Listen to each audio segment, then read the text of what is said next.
नमस्कार बच्चों, सभी को सुप्रभात। 7th class. आज मैं आपको हिंदी की किताब वसंत भाग 2 का पाठ 12 कंचा पढ़ाने जा रही हूँ, जो एक छोटी सी कहानी है बच्चों। इस कहानी के कहानीकार यानी लेखक का नाम है टी पद्मनाभन। इनका जन्म तमिलनाडु के कन्नूर जिले में 1931 में हुआ था और ये लघु कथा लेखक थे। ये इनका कार्यक्षेत्र था और इन्हें भारतीय भाषा परिषद पुरस्कार से सम्मानित किया गया है।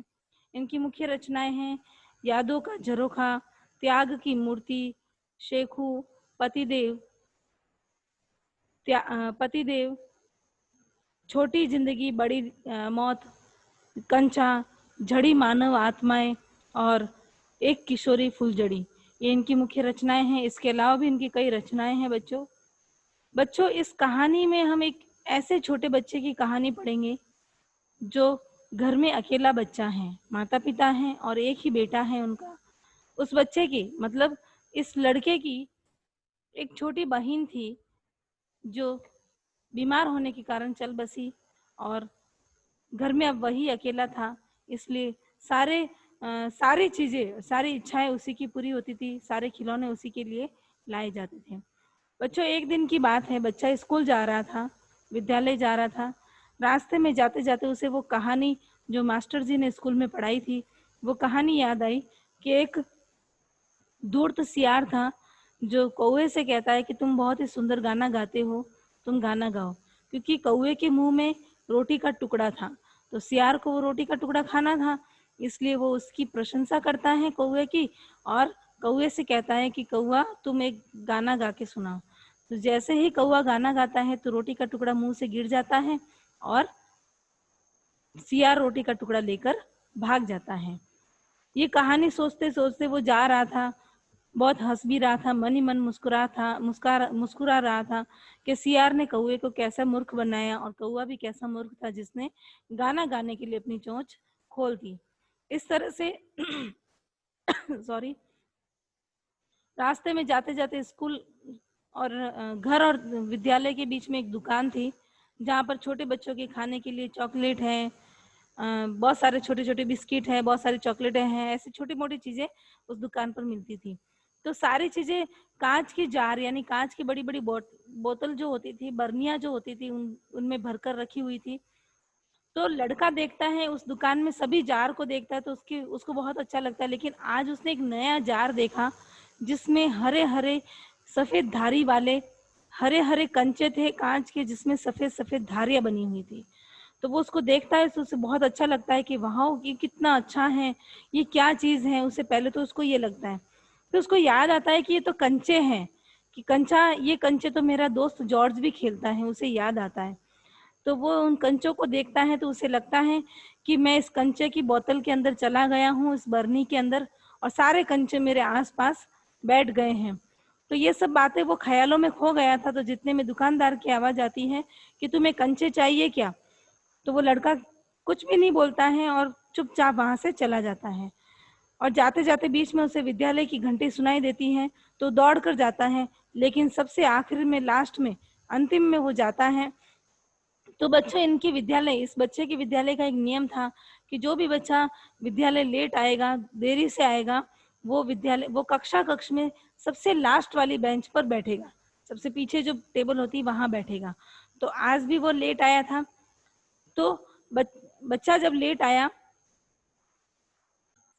बच्चा लेट आया तो मास्टर जी ने कहा कि अपू तुम सबसे पीछे वाली बेंच पर बैठ जाओ। बच्चे का नाम अपू था, तो वो पीछे वाली बेंच पर बैठ जाता है और उसको बस वो ही बात याद आती है, हरे हरे हरे कांच के कंचे हैं जिसमें सफेद धारियां बनी हुई। आज मास्टर जी कक्षा में विज्ञान का एक बहुत ही अच्छा विषय पढ़ा रहे थे, बहुत ही अच्छा पाठ पढ़ा रहे थे, जिसमें वो प्रयोग करके बोर्ड बोर्ड पर चित्रकारी करके उसका प्रयोग करके बच्चों को समझा रहे थे। लेकिन बच्चों को जब मास्टर जी समझा रहे थे तो अप्पू के दिमाग में वही चल रहा था, कांच का जार, कांच के जार में हरे कंचे कंचे, सफेद धारी वाले कंचे हैं। जब जॉर्ज आएगा तो जॉर्ज के साथ में खेलूंगा, क्योंकि जॉर्ज की अभी तबीयत ठीक नहीं थी, उसका पैर फ्रैक्चर हो गया था, तो कई दिनों से जॉर्ज स्कूल नहीं आ रहा था। इस तरह से वो ये सोच रहा था। तो मास्टर जी का ध्यान जैसे ही अप्पू पर गया, तो मास्टर जी ने अप्पू के ऊपर एक चौक का टुकड़ा फेंका और बोला कि तुम्हारा ध्यान कहाँ है? तो वो खड़ा होके भी यही कहता है कि कांच के जार में हरे हरे हरे कंचे जिसमें सफेद धारियां। इस तरह से वो खड़े होके बोलता है। तो मास्टर जी को पता चलता है कि इसका ध्यान कहीं और है। तो मास्टर जी उसको डांटते हैं और उसको टेबल पर खड़ा कर देते हैं, सजा देने के लिए उसको टेबल पर खड़ा कर देते हैं।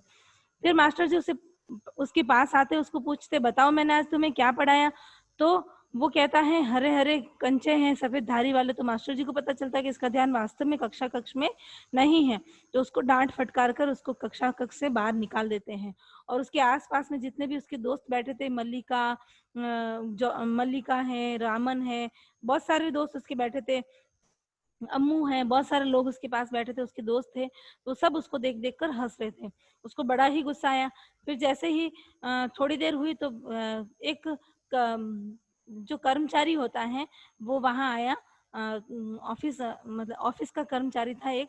तो वो कक्ष में आया और सबको एक मास्टर जी को एक नोटिस दिया और कहा कि बच्चों को कहना कि जब इनके खाने का समय होगा, खाने की घंटी लगेगी खाना खाने की, उस समय ऑफिस में आकर फीस जमा कराएं। मास्टर जी ने सब बच्चों को कहा कि सभी बच्चे जिन जिन की फीस बाकी है वो जाकर विद्यालय के मेन ऑफिस में वो फीस जमा कराएं। तो सभी बच्चों ने हाँ में सिर हिलाकर जवाब दिया। जैसे ही घंटी बजी तो मास्टर जी ने अप्पू से पूछा कि तुम क्या देख रहे हो, तुम्हें क्या करना है, तुम खाना क्यों नहीं खा रहे? तो अप्पू ने कुछ जवाब नहीं दिया। तो मास्टर जी ने कहा कि तुम फीस के पैसे लाए? तो उसने कहा हाँ। हाँ, पूरे 1.5 रुपए मैं लेकर आया हूँ। उसकी जेब में पूरे 1.5 रुपए थे, विद्यालय की फीस थी 1.5 रुपए। तो वो सभी बच्चे ऑफिस में जाते हैं फीस जमा कराने। तो वो भी जाता है, सभी बच्चे लाइन में खड़े, वो भी सबसे पीछे खड़ा है लाइन में। वो सोचता है कि 1.5 रुपए फीस जमा कराऊं या कंचे खरीदूं, वो बहुत सोचता है। और आखिर में घंटी वापस बज जाती है और उसकी बारी भी नहीं आती है। तो उसने सोचा कि आज मैं इन रुपए की फीस जमा नहीं करा के इन रुपयों से मैं कंचे खरीदूंगा। छुट्टी होने के बाद स्कूल की छुट्टी हो जाती है, तब वो दौड़ा दौड़ा जाता है, कंचे की दुकान पर जाता है। तो कंचे की दुकान वाले को कहता है कि मुझे कंचे चाहिए। तो उसने बोला कितने के देने हैं? तो उसने कहा 1.5 रुपए के। तो दुकान वाला एकदम सोचने लग जाता है, 1.5 रुपए के कंचे, इतने सारे 1.5 रुपए बहुत बहुत ज्यादा रकम थी उस समय। तो वो दुकान वाला आश्चर्यचकित हो जाता है। फिर उसने सोचा कि कई बार स्कूल के बच्चे बहुत सारे पैसे इकट्ठे करके बहुत सारा सामान खरीदते हैं, तो हो सकता है सभी दोस्तों ने मिलकर पैसे इकट्ठे किए होंगे और 1.5 रुपए इसको दिए होंगे, इसको कहा होगा कंचे खरीद के ला, सब मिल बांट कर खरीद लेंगे। तो इस तरह से वो कंचे लेके जाता है। तो कंचे बहुत सारे होते हैं, उसको सारे बैग में डाल देता है, तो बैग भर जाता है। तो बैग में से अपने खाने का टिफिन है, अपने पानी की बोतल और किताब बाहर निकाल लेता है, वो सब हाथ में लेता है और कंचे बैग में भर लेता है। जाते जाते रास्ते में वो बहुत देखता है, तो वो सोचता है कि एक बार बैग खोल के कंचे देखूं। जैसे ही वो बैग खोलता है तो बैग उसके हाथ से गिर जाता है और रास्ते में गिर जाते हैं सारे कंचे। तो जैसे वो कंचों को इकट्ठा करने लगता है, सामने से एक गाड़ी आती है। तो गाड़ी वाला बहुत हॉर्न बजाता है, लेकिन वो हॉर्न सुनता ही नहीं, वो कंचे उठाने में बिजी होता है। दुकान जो गाड़ी वाला जो था, वो गाड़ी से नीचे उतर कर देखता है, तो उसे भी हंसना आ जाता है कि बच्चा मस्त कंचे चुगने में कितना व्यस्त हो गया। तो गाड़ी वाला भी खुश होता है और वो जब तक कंचे नहीं लेता है तब तक गाड़ी वाला वहीं खड़ा रहता है। फिर अप्पू कंचे उठाकर सारे बैग में डालता है, अपनी बोतल, अपना टिफिन और अपनी किताब हाथ में पकड़कर घर पे जाता है। घर पर उसकी माँ ने चाय बनाई थी शाम की, और उसकी राह देख रही थी कि जैसे ही अप्पू आएगा तो मैं अप्पू के साथ बैठकर चाय पीऊंगी। अप्पू आता है तो अप्पू के हाथ में किताब, टिफिन और बोतल हाथ में देखकर कहती है कि तेरा सामान बाहर क्यों और बैग में क्या है और इतना भारी बैग क्यों है? तो अप्पू कहता है देखो माँ, आज मैंने कंचे खरीदे। तो माँ ने कहा इतने कंचे कहाँ से खरीदे और कहाँ से लाए इतने पैसे? तो उसने कहा कि माँ, कि ये सारे पैसे जो पिताजी ने फीस जमा कराने के लिए दिए थे, उस 1.5 रुपए की मैंने कंचे खरीद लिए। तो माँ को पहले तो गुस्सा भी आता है, लेकिन वो कुछ नहीं कहती और उसको याद आती है माँ को, अपनी जो बेटी, छोटी बेटी जो चल बसी थी इस दुनिया से, उसकी याद आती है। वो रोने लगती है कि आज मेरी बेटी होती तो दोनों भाई बहन साथ में मिलकर खेलते, परंतु आज वो इस दुनिया में नहीं। तो वो रोने लग जाती है। तो अप्पू को लगता है कि कंचे खरीदने के बाद माँ रोई है तो इसका मतलब कंचे खरीदना अच्छी बात नहीं, क्योंकि कंचे खरीदने से इंसान दुखी होता है, माँ दुखी होती, उसके मन में ऐसे भाव आए। तो वो रोने लगी। तो वो माँ के पास जाकर अप्पू कहता है कि माँ, मैंने कंचे खरीदे इसलिए आप रो रहे हो ना? कंचे खरीदने से आपको दुख हुआ ना? तो मैं कंचे नहीं खरीदूंगा। तो माँ कहती नहीं बेटा, मुझे इस बात का दुख नहीं, तूने कंचे खरीदे बहुत अच्छी बात है।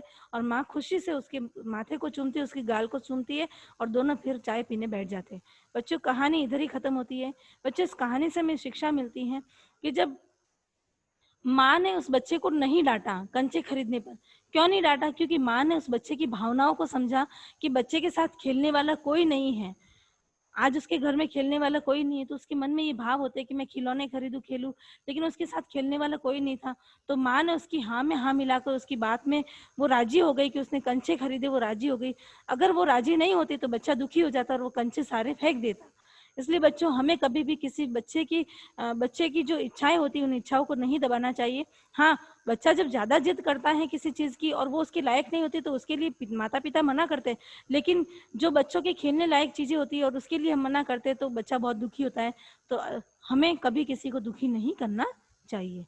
धन्यवाद बच्चों, ये कहानी इधर ही समाप्त होती है।